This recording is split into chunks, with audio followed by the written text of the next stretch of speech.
Umentri rang ba kajala o konrad ke sangma hak arpu pratrek unai wing arjar puar ula ong. Baha kajingalang jongki seng san perthai ula pen sngo hakinong elam jongki teki seng baro.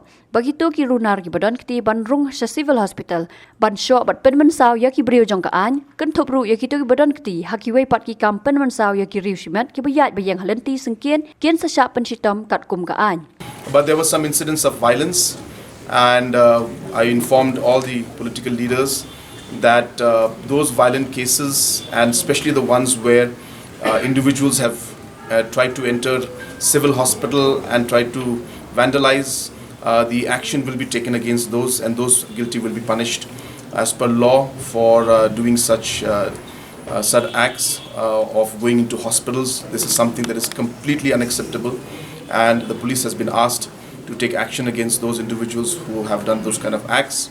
And this information also was shared with all the political parties and all the MLAs of these areas. So that was the basic discussion. Of course, there were more details, but at large, these were the points of discussion that we had.